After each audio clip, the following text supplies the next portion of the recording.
Happy Tuesday. Thanks for joining me today. Want to jump on here and give you guys a couple tips and go over a question that I get asked all the time. Whether you're a first-time home buyer, a buyer in general, first-time investor, this question always come up. And so it is, should you put more or less down when it comes to a down payment? And the answer is, it depends. And so I came up with a couple reasons why it depends and for you to think about. So number one, how much cash do you have laying around? So that is going to be the first question. If you happen to have a huge savings, you have a lot of cash laying around, then putting down more money may be in your best interest to do. But if you don't have a lot of money, you may want to try to hold on to as much as that cash as much as possible for like an emergency situation.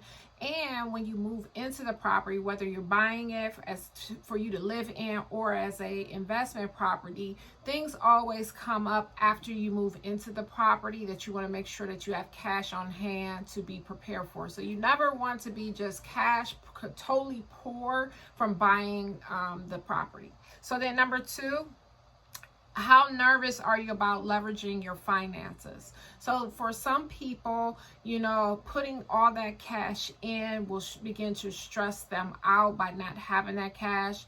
And then for other people, not so much. They are okay with being cash poor at the moment because they have other resources that they can tap into, or they know that they are expecting some money down the line. So this is just something to really think about. How comfortable, if you put extra money down, is that going to cause a situation for you where you're uncomfortable and it's going to stress you out? And if that's the case, then you want to definitely keep hanging on to that cash. And then number three, what do you plan to do with your cash instead of putting it down on the house, right? So you want to think about that if you have plans with that money. So I work with a lot of people who are very savvy. So any extra cash that they have laying around, they're going to put it like in the stock market or do something like that, invest that money elsewhere. So that definitely is an option and something to think about. Again, if you're going to be moving into the property and you know that you're going to need things like appliances, you need to purchase window treatments or anything else like that, then you may want to go ahead and hold on to that money. So one of the things to definitely think about, though, the more money that you put down on the property, you could, depending on the type of loan, but potentially reduce the amount of PMI, which is a private mortgage insurance that the lender is going to request on the property. So on average, if we're talking about a house that's about $100,000, that PMI could be anywhere from like $35 to $60 a month, depending on like your credit score and a number of other factors.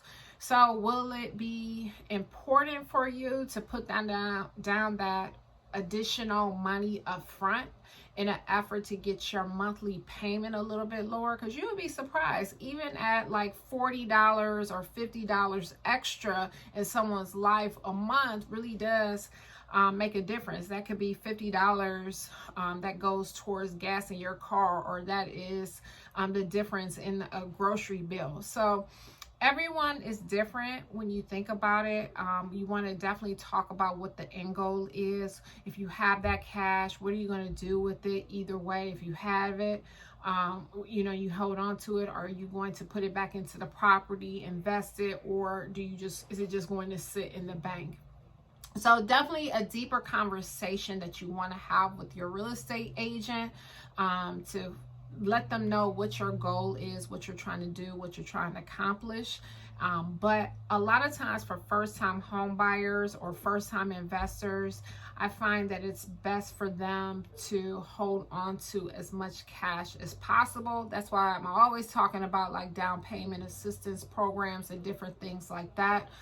Just because typically there's a lot. You are planning to do so much more, have so much to do after you purchase your home to get accomplished. So it's important, because sometimes you don't even have furniture. So this is the first time, and maybe you're moving on your own. So you need to do things like purchase furniture. So This is important to think about. So it depends. That's my final answer. It depends. You want to talk to your real estate agent, identify your strategy, that long-term goal that you have, and then go from there. All right, guys, have a wonderful Tuesdays and keep an eye out for more tips and information from me. Have a good day.